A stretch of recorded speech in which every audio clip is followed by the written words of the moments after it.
Hey tubers, Kyle Epic here with a tutorial for you all on double fulls or multiple spins or any spin that's more than one. Now the funny thing about double fulls is that there's no actual secret to getting around 2 times.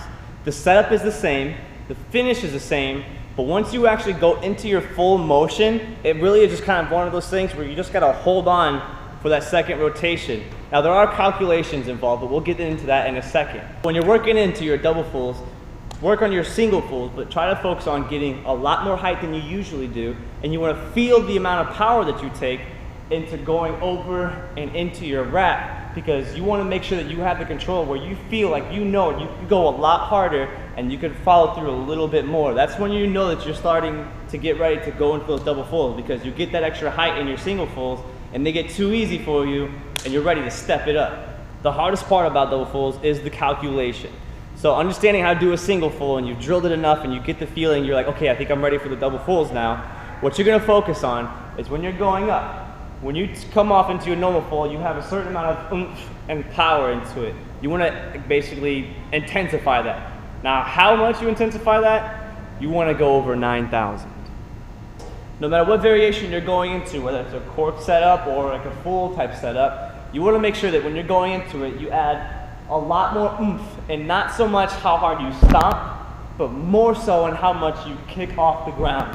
It's not how hard you meet the ground, it's how hard you leave the ground. So don't think about stomping harder out into your combos or whatever it is that you're doing into your 2 spins. You want to focus on being able to kick off with that full extension. I mean, when you leave the ground, you don't want to take off here, you don't want to jump like this. You want to get that full extension in your legs to where your legs go straight because you left the ground. When you're going up, arms, everything that you can do, swinging that leg up, reaching up for the cork setup when you're doing double fulls, getting your chest and shoulders, everything lifting up, chest facing the ceiling kind of, all that kind of plays a huge part in your lift. Because the higher you go, the more time you're gonna have to finish your double rotation before you come to the ground.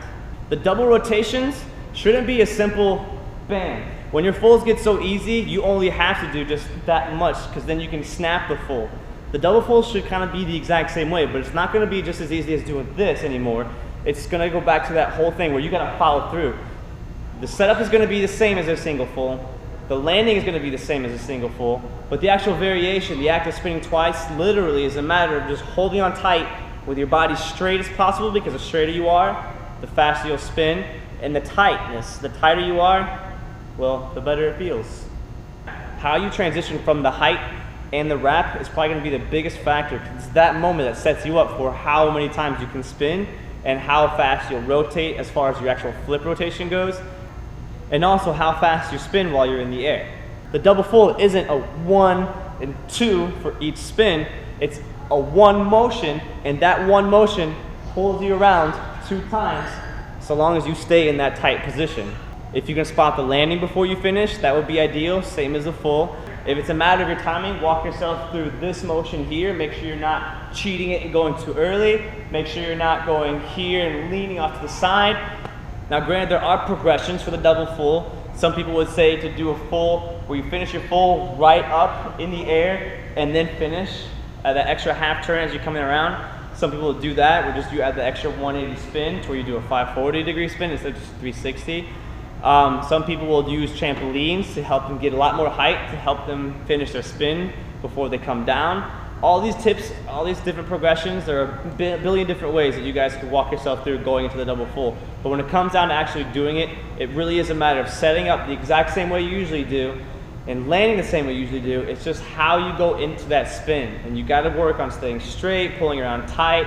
Make sure your spinning rotation isn't stealing from your flip rotation. You wanna make sure that you can get those feet underneath of your hips and your chest. You don't wanna land here, so while you're spinning, if you can see the ground, but you feel like you're opening up too early and you're having the issue where you're kind of finishing with that extra 90 degrees, or if you're landing cross-legged or something like that, but you wanna pull it around a little bit more, you're gonna have to lift it up. That way, when you see the ground, you don't finish there, you know to pull it upright so you can land here. Because if you're gonna start tricking or doing combos and you wanna double full and continue on your combos, you're gonna have to finish upright to be able to pop back into some more runs, or to be able to swing through a lot more comfortably into doubles or whatever combo you're gonna go into afterwards. So keep that in mind when you're training your doubles, and don't think just do the 2 spins and then pull your feet down, 2 spins, feet underneath, chest and your hips, and you're gonna finish upright. Other than that, that's basically how the double full is done. There's no really drills for it that I can think of to really show you guys, because there's a billion different ways you guys can go about it. It really is a matter of just kind of mastering your single fulls and just kind of walking yourself through how that motion feels, and then just kind of committing to the motion. Other than that, I hope I've taught you guys a good bit on double fulls. Hope you guys have enjoyed the slow-mo for the tutorial. With nothing more to do, I leave you guys. Take great care and stay positive.